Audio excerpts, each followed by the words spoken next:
a Times Union podcast. Previously on The Girl in the Pond.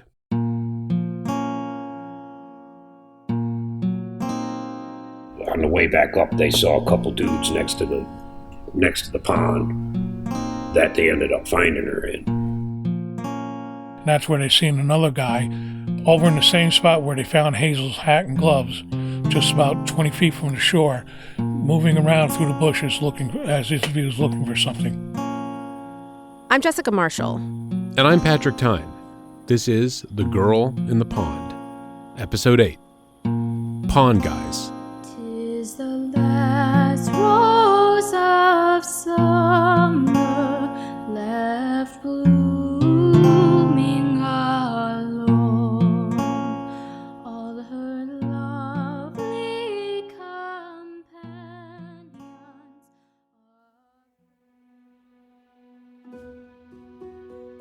Our last episode ended with some startling new information. Well, at least it was new and startling in mid-July of 1908. It came from witnesses who'd come forward more than a week after Hazel's body was found in Teal's Pond. William and Libby Huffey had been riding up the Taberton Road on the night of July 7th, 1908. As they passed Teal's Pond, they saw two men, one in a Concord wagon with yellow rims parked by the side of the road. The other rifling through the bushes near the pond, where Hazel's body was pulled out of the water 4 days later. Mark Marshall, the Rensselaer County resident who devoted much of his time in retirement to researching this case, and Bob Moore, the Sand Lake town historian, well, they told us they think these pond guys are Hazel's killers. It was such a climactic moment in our reporting, Patrick and I had to sit down together to unpack it. We've finally gotten to the point where we've revealed who Bob and Mark think the killers are, which is huge. There are two men acting strangely by the pond around the same exact time that Hazel was alleged. They weren't supposed to be there. They're out of place. Right. After all of this, and this was known at the time, why wasn't this a bigger deal? This is pretty damning. Oh, for sure. Sketchy as heck. Extremely. We're going to get to these two men and where that all led later in this episode.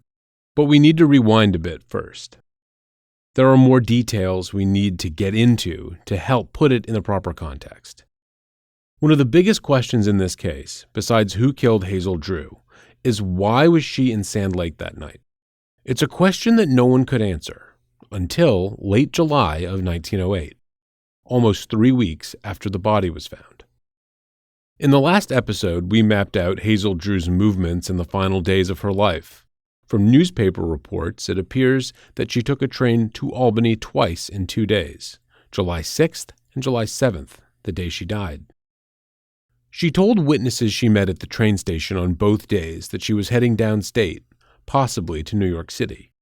But both times, she immediately hopped a train back to Troy. There's evidence that she briefly met with a mail train conductor, John Magner, during at least one of those trips. Like, how would you describe her movements? Like, was she acting like frantically, just like kind of like whipsawing through all these different cities, like over the course of like a day? Like, what was this seeming like time crunch she had put herself under? I feel like it depends on how you tell the story, right? Like, on one hand, it can seem like she's, like, frantic, right? Like, she's going back and forth between Troy to Albany. She's allegedly meeting people here and there. But on the other hand, if you look at it a different way, it can be a very, like, calm and calculated, like, planned out. She's just executing a plan that she had, built up over a period of time and really thought out. So I think it could go either way. There's just not enough real, direct evidence. We don't have like CCTV footage of her like running through the train station or like freaking out or whatever. What would the state of this plan look like a week from then in her mind? What was she hoping? Where was she hoping to be a week from that day? Right. Was she hoping to be like well entrenched in her new New York City life? I mean, the thing about John Magner, I think, is what convinces me that she had a concept of a plan and she was trying to execute it, right? Like, if you want to go to a new city and you don't know anybody there, but like somebody introduces you to someone that might be able to, like, I don't know, set you up with a job or set you up with an apartment or just even tell you where to go when you first get down there. Like, that seems like a smart thing to pursue, right? And if the only way, because we didn't have cell phones and we didn't have email, the only way to catch this guy would be to take a train to Albany or to Rensselaer or to wherever intersects with his daily route, to catch him for 10 minutes when he's like, on his little break. That makes sense. I think that's fair. Absolutely. Let's say we buy that Hazel really was planning to go down to New York very shortly. Why was she in Sand Lake that night? That is the big question. And one of the things we posited very briefly at the end of the last episode was that maybe she was going to say goodbye to someone because she has family there or friends. I don't know. That seems like the only plausible, given what we believe she was doing, the only plausible reason for her to be out there, right? She checked her suitcase. Everything seemed to be ready to rock and roll to get down to New York. Like, why was she in Sand Lake? Was this not part of the initial plan in her head? It was just a spur of the moment decision where I have to tie up all my loose ends. Yeah, I have to do something because this is weighing on my conscience, and there are people that I care about, or at least one person in particular who's going to be baffled. Like the adults in her life, I don't know that she felt like she owed a lot to them. Yeah, that it would be much harder for a young person, maybe a child. A child, it would be harder for that to process, and also maybe that indicates that she was planning never to come back.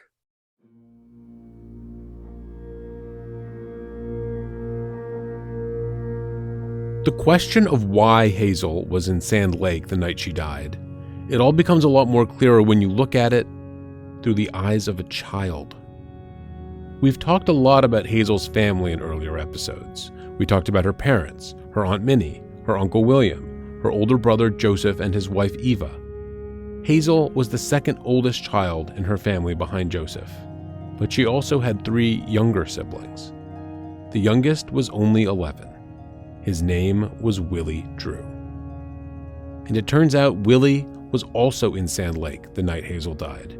He was at a farm right up the road from Teal's Pond.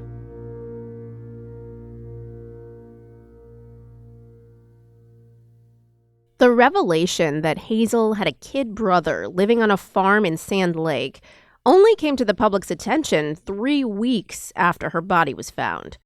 The first mention of her little brother in any newspaper articles that we could find was July 29th, and the Times-Union never even mentioned him at all. William Montgomery Clemens and the New York World, however, were all over it. Here's a bit from the World on July 29th, 1908.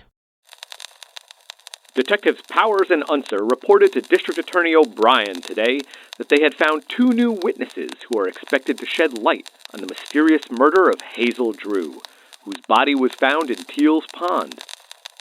One of the witnesses is known to be Willie Drew, the little brother of the dead girl, who, at the time of the murder, was staying at the farmhouse of Mrs. Libby Sawalski on Bear Road, about 2 miles from Teal's Pond. The dead girl was devoted to her brother. It is said that she thought more of him than any other member of her family. And the belief now is that on the night she was slain, she was on the way to the Sawalski farm to tell her brother goodbye, she having decided to leave this part of the state. According to newspaper reports, 11-year-old Willie Drew had gone to Sand Lake that summer to live and work on his uncle William Taylor's farm. But Willie and the elder William did not get along very well, it seems. Willie ended up leaving his uncle's farm to stay with another family a little ways down the Taborton Road, the Sawalskis, specifically Libby Sawalski and her 20-year-old son, Tom. For Mark Marshall, Hazel's reasons for going to Sand Lake on July 7th, 1908, are clear. She was only coming out here for the day to see Willie and say goodbye to him before going back to Troy and then taking off into New York City. By all accounts, that's what Willie Drew believed too. I knew she'd never leave without saying goodbye. Willie spoke to reporters that week. He'd come back from Sand Lake to live at his parents' house in Troy. And here he is quoted in the New York World on July 29th, 1908. I went to the officers today and told them all I knew. It was not much, but I made them believe that Hazel would not have gone away without saying goodbye to me. I'm sure she was on her way to Mrs. Sawalski's when she started up the road that leads past the pond. A few days later, Hazel's mother offered more evidence that Hazel was in Sand Lake to see her brother that night. Julia Drew testified at the coroner's inquest that Jarvis O'Brien would ultimately call.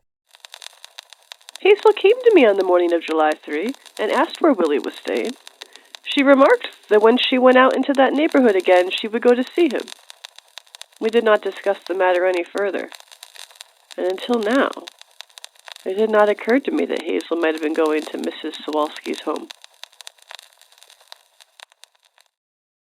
This is where I just wanted to point out that, this has all happened, comes out that she's got a little brother that she wanted to say goodbye to 3 weeks after, the murder was discovered.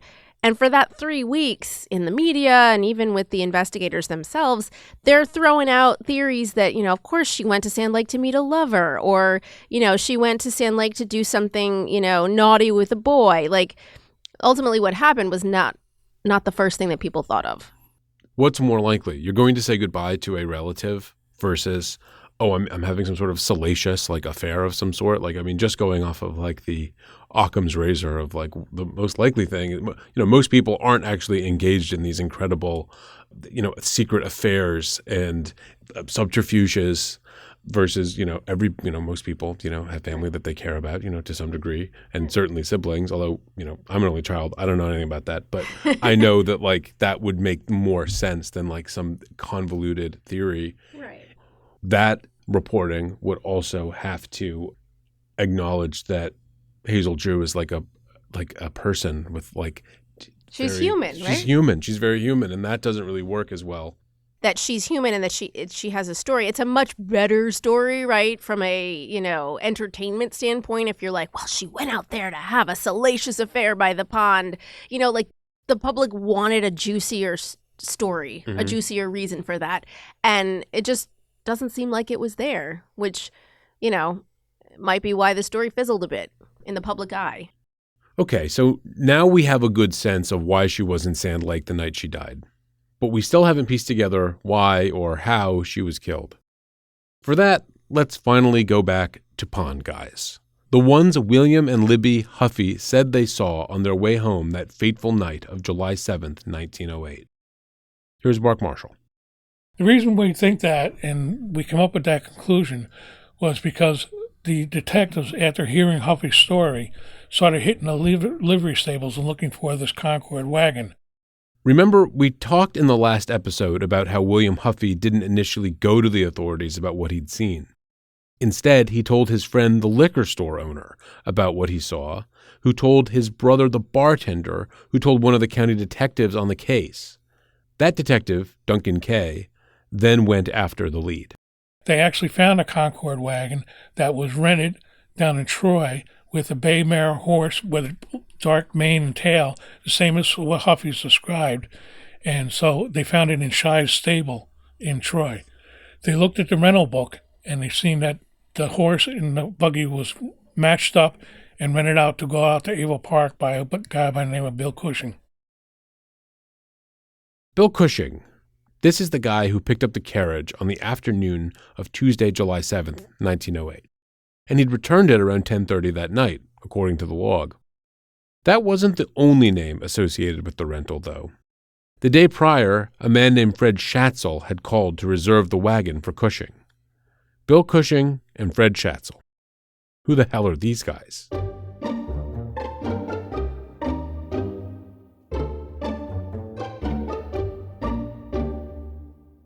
Neither of them were ever mentioned in the Times-Union article.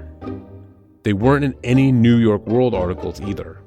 In fact, we only found their names in one newspaper, a small newspaper called the Troy Daily Press. The very brief mention of Cushing and Schatzel was buried in the middle of an article from July 22nd, 1908. The The facts are that Fred Schatzley, embalmer for Undertaker Thomas H. Nealon, telephoned to the livery Monday night, July 6th, for a horse and carriage for a friend, William Cushing, the Republican committeeman for the 11th Ward.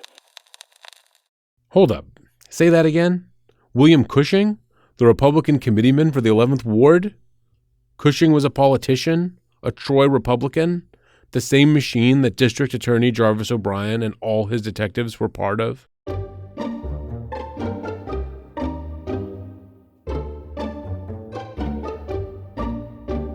By the way, the Troy Daily Press was the only media to print this guy's name in connection with the Hazel Drew murder case.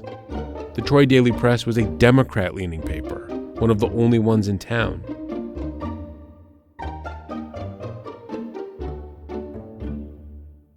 As we said, the names Bill Cushing and Fred Schatzel were never printed in the Times-Union. But the Times-Union did print something interesting on July 21st, 1908.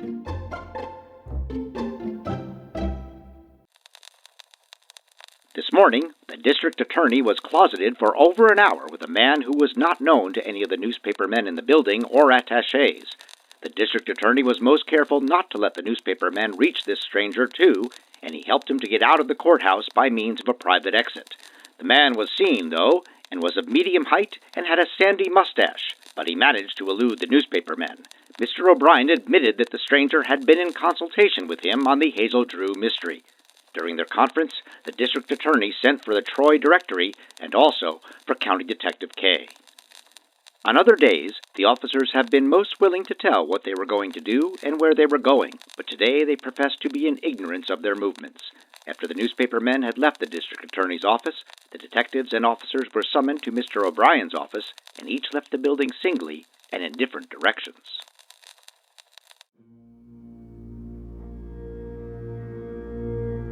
That was not normal for O'Brien, at least when it came to Hazel Drew's case.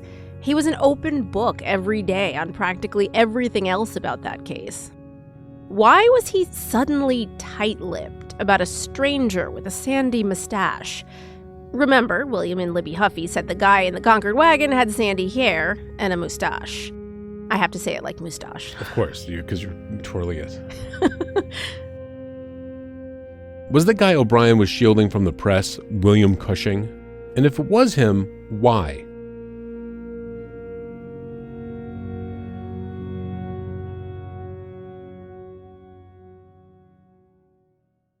Mark Marshall spent hours poring through old Troy phone directories and public records to find out more about William Cushing.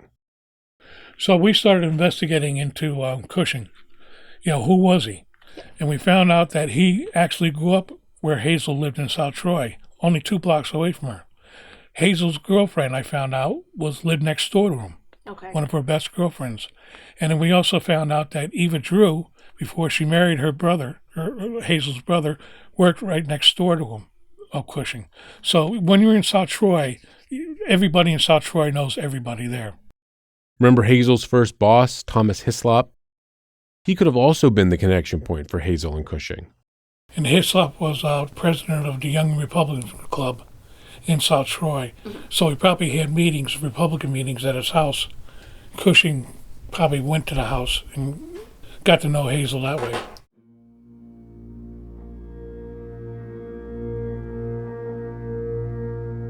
Bill Cushing, William was his full name, was 26 years old at the time. He was the son of Irish immigrants. As we mentioned, at the time of Hazel's death, he was in politics, a Republican representing Troy's 11th Ward, that's South Troy. According to an old Troy phone book, he seemed to be working as a bartender at a saloon downtown. What about Fred Schatzel? Mark researched him, too. He was about 30 in 1908. He was also a Republican committeeman in South Troy. He worked for an undertaker. He was the guy who embalmed dead bodies. He was married, and he had a little vacation house. Where? Yes, out in Taborton, near Teal's Pond. Let's assume that Mark Marshall's theory is correct, that William Cushing and Fred Schatzel were the murderers. If Hazel went to Sand Lake to say goodbye to her little brother, how did she end up at Teal's Pond with these guys? Hazel was a flirt. That was one thing that was known about her. All the guys in Troy that they interviewed all said the same thing, that Hazel was a flirt. And I think she flirted with Cushing and Fred Schatzel to get them to take her out to see Willie and bring her back to Troy. Remember, a witness saw Hazel walking east along Congress Street on the morning of Monday, July 6th, 1908.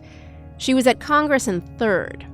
Cushing worked at a bar on Congress and 4th, 1 block west. Could Hazel have been downtown asking him for a ride to Sand Lake the next day?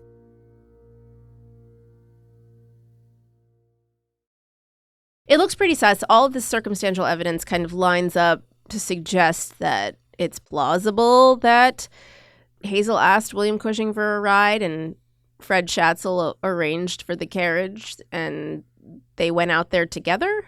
I mean, we wouldn't be doing this podcast if it were a sure thing, right? No, of course. The case remains unsolved, so, but this is definitely shaping up to be a plausible theory. It's the most plausible theory we have so far. Very The cool, detectives found out, looked in the Troy directory and found out where Cushing lived, went to his house, must have been at night because they said they woke him up, and they asked him where he was with the horse and buggy that on Tuesday night. And he said, yes, he was out in Sand Lake. He admitted it. And he said, but he didn't go any further than the corners here. He said he took the wagon and rented his friend Schatzel, set the rental up for him on Monday for him to pick it up on Tuesday to take his girlfriend for a ride out into the country. And he returned it after 11 o'clock. Did he name his They girlfriend? didn't name his girlfriend, which would have been helpful to us. That's a 2-hour drive out here, and actually a 4-hour drive back and forth to take your girlfriend for a ride in the country. That's why we didn't buy that story.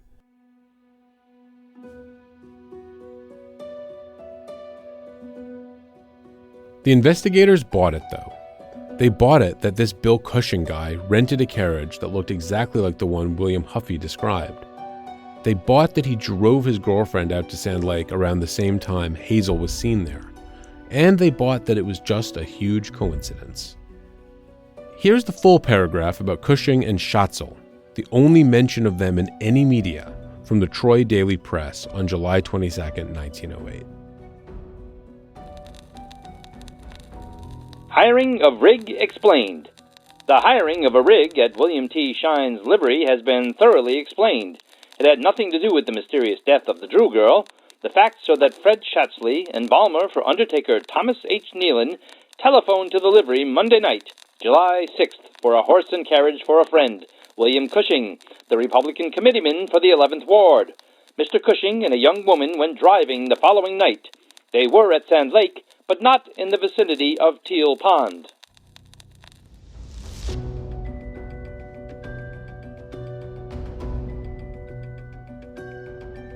Almost as quickly as Cushing and Schatzel were identified, investigators ruled them out.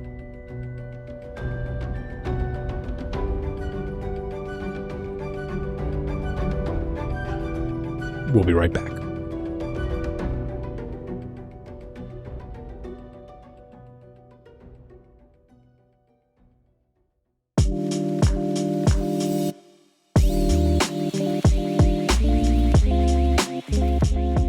The decisions made at the state capitol in New York impact all of us, from our property taxes to the cost of health care or our civil rights.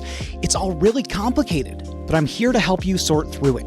I'm Dan Clark, author of the Capitol Confidential newsletter from the Times-Union. Find that at capitalconfidential.com. That's capital with an O. capitalconfidential.com. See you there.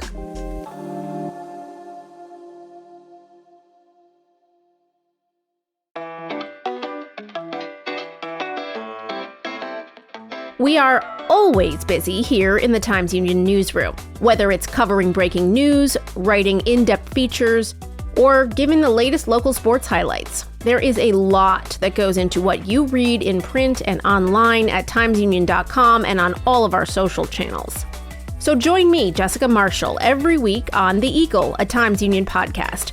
We'll pull back the curtain and go in-depth on the news that we're covering and the award-winning journalists who bring it to you at the oldest and largest newspaper in New York's capital region. Listen to The Eagle at timesunion.com or wherever you get your podcasts.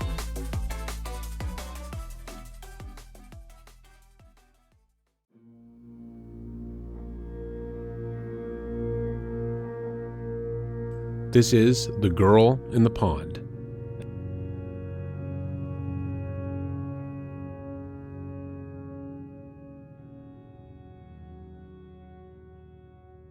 As Times Union journalists, we do not engage in slander. We cannot accuse or paint any living person as guilty who hasn't been proven so in a court of law. Cushing and Schatzel were neither accused nor convicted of the murder of Hazel Drew, but they are deceased. Technically, we can't slander the deceased. And given the circumstantial evidence that we've learned about their involvement in this case, we feel justified in speculating. So let's say for a minute that Cushing and Schatzel were the murderers. Why would they kill Hazel Drew? Were they hired by the political machine to carry out a hit because Hazel knew too many dirty secrets? Were one or both of the pond guys spurned lovers out for revenge? It's really hard to say for sure. But of course, Mark Marshall and Bob Moore have a flushed-out theory. And just to give you a fair warning, some of the details may be disturbing. So listen on with care. Well, I think what happened was they went through South, after he picked Hazel up at the Union Station, they went through South Troy and picked up Fred Schatzel. And the two of them probably had a bottle with them, making a day of it. And what they did was they went to South Troy, picked up Fred Schatzel, and then headed out 66 out this way here. And I think Hazel took him into a back road that goes into Taperton Road instead of coming through the corners here, the busiest place in Sand Lake, because she really didn't want to be seen with him. Yeah, that makes total sense. I mean, Yeah. if that's and there's a road over here called Wisner Road that runs into Oak Hill, and then Oak Hill is what they called a new road back then that comes into Taperton Road, and that's just about where Hazel was seen by the Romans picking the berries. And I think once Hazel got to Taperton, she realized she was in a bad situation with these two guys, and then actually started an argument with them and got out of the carriage at Oak Hill and Taperton Road, and then started walking up Taperton Road on her own. And these two guys came down back in Sand Lake here, realized that Hazel just used them, to get them out here, out to Taperton Road, turned around and took Short Road, which is across the street from a Crooked Lake Hotel, and took Short Road up to Monroe Road, which was beyond Teal's Road, to cut her off and then find her. Do you think it was a crime of passion, or was it premeditated? Like, what do you think? I think it was a sexual assault. Okay. I think the two guys came up and got on the Glass Lake Road to try to catch up with Hazel as she was walking towards the Swalski farm. The Teal's Pond we found out was a favorite place of Hazel's, and it's also halfway in between Taperton or Sand Lake and the Swalski farm where Willie was. And I think when they came down through Glass Lake Road trying to retrace where Hazel was walking to Swalski's, they ran into Hazel in the back of the pond, seen her down in the cow path, pulled into the logging road, and then Hazel had no place to go. And the reason I say that the assault happened at the back of the pond and nowhere else, that she wasn't brought there dead, because they found her glasses, or a newspaper reporter found her glasses on Tuesday at the base of a rock at the cow path. So she wore these pincher type of glasses with no arms. And if the assault happened someplace else, the glasses would have been somewhere else. Right. And so that the glasses were found at the pond means that that's where the assault happened. So how do you think she died, right? Because there's questions about... Well, that's a good question. I brought this along here. This is a small version of what they call a slapjack. A slapjack is basically a leather strap with a lead weight sewn inside one end. As far as weapons go, a slapjack does not look deadly, or even particularly mean. Some look like old-fashioned police batons, others could be mistaken for fancy bookmarks. But in the right hands, and swung with enough force, these weighted leather straps can easily crush a human skull. Bartenders and saloon keepers usually kept these in their boot and stuff to break up bar fights.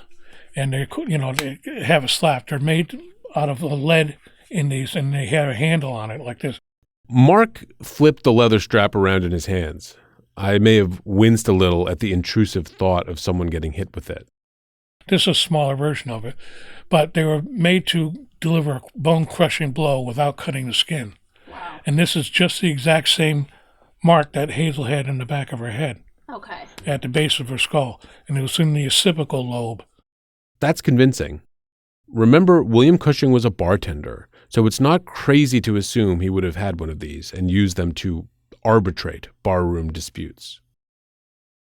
So I think what happened was the guy got out of the buggy and wanted her to pay up for her flirting, to take him out. She would make it worth their while if they rented a wagon and brought her out here. And so they started handling her, and then Hazel started fighting back, and she was getting ready to scream, and Cushing hit her in the back of the head with a slapjack, which he would have had because he was a bartender and a saloon owner. Mm-hmm. And then Schatzel, being an undertaker, knew just how a woman's undergarments were, knew enough to go underneath her skirt and rip the ribbon from her corset cover, and then wrap it around her neck and choke her. We have to go all the way back to the second episode here for a second. The doctors who performed the autopsy were adamant that it was a blow to the head that killed Hazel Drew. But Mark's theory does explain the ribbon around her neck. One of the autopsy doctors said it would have taken her about an hour to die from a blow to the head like the one she received. In the heat of the moment, they could plausibly have tried to choke her to finish the job quicker. The timeline of when Huffy's seen the guy in the other side of the pond is only half an hour from when the Hazel was seen at the hollow. Okay. So if it took over an hour for her to die from the back of the head, and then she's in the pond when the Huffy's seen the guy there, she would have drowned, and she didn't drown. There was no water along, so she was dead before an hour's time was expired. Oh wow! So that's why I think she was choked. William Montgomery Clemens of the New York World was also convinced she was choked to death.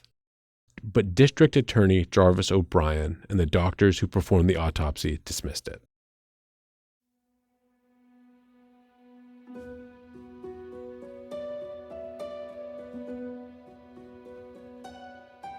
So let's sum this up. Mark Marshall, and also Sand Lake town historian Bob Moore, believe that Hazel convinced William Cushing and Fred Schatzel to drive her out to Sand Lake on the evening of July 7th, 1908, so that she could say goodbye to her little brother Willie before she started a new life in New York City. They stopped at Teal's Pond. Now, we still don't know why, though many people that detectives interviewed said she thought it was a nice place to hang out and she'd go hang out there whenever she was in town. Maybe she wanted to see it one last time, who knows.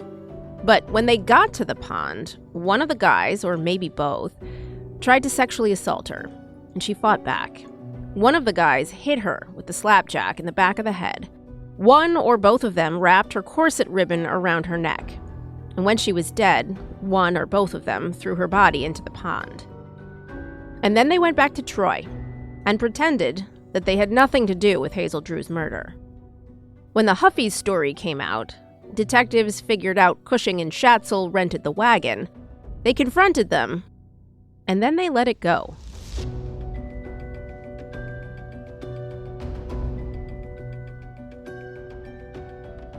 We will never know why Cushing and Schatzel were cleared, unless some earth-shattering evidence suddenly appears to shed light on it. If they were the killers, perhaps it was a cover-up by a political machine trying to protect its reputation. Perhaps it was shoddy investigative work.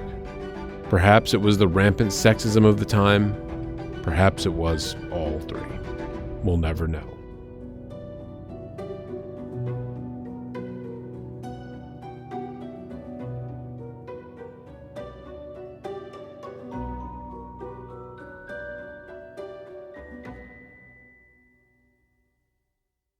Let's assume the counterfactual for a minute and be like, these two guys were charged.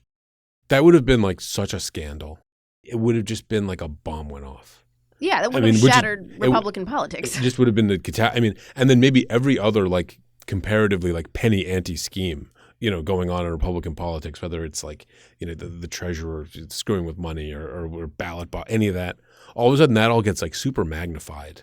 Because at the time, as we learned from Kathy Sheehan and other research, that the Democrats were rising in influence, with the influx of immigration and the immigrants, taking jobs in the police force and other influential parts of town. Like, the Democrats were poised to topple the Republican machine any day now. So the threat of something that would make it easier for that to happen, you might want to avoid that at all costs.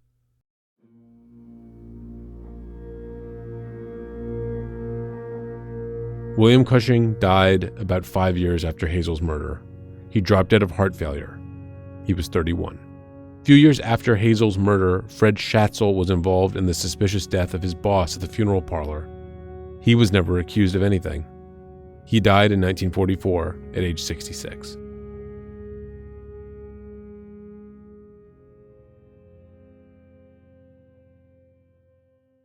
Since Cushing and Schatzel were cleared as suspects, the case was still ongoing.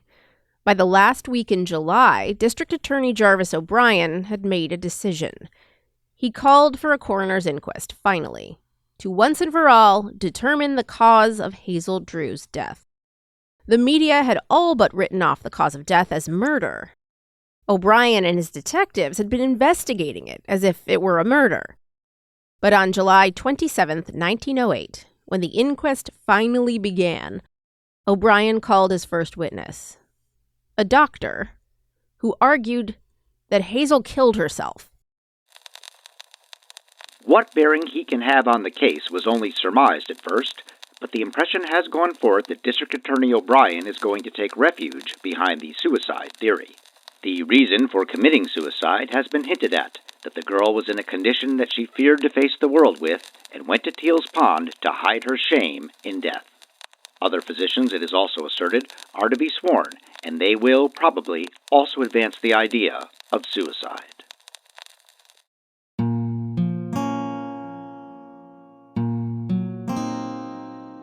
Next time on The Girl in the Pond. Well, even Jarvis O'Brien, I think, was using Hazel's death as a fallback. If he couldn't prove who killed her, he told the doctors that they couldn't say that she was choked. We always say you got to do weird choice shit, otherwise weird choice shit happens to you. And it is the truest thing I've ever known, right, about this city. 'Tis the last rose of summer left blooming alone. All her lovely companions are faded and gone. The Girl in the Pond is a production of the Times Union. It's produced by Jessica Marshall and Patrick Tyne. Written and edited by Jessica Marshall. Editorial direction and fact-checking by Erica Smith and Casey Seiler. Production help from Daniel Roberts, Sarah Diodato, David Johnson, and Mike Goodwin. Special thanks to Tony Pallone, Bill Douglas, Arlo Harrison, Roebling Harrison, Rick Marshall, and Kathleen Moore for lending their voices. Our theme song is The Last Rose of Summer, written by Thomas Moore. Musical arrangement by Matthew A. Streifert. Vocals by Josephine Diodato. Additional music supplied by Lionel Cohen, Francois Couture, and John Alderson via Getty Images. I follow when friendships decay, and from a long shining circle the gems drop away. When true hearts lie withered and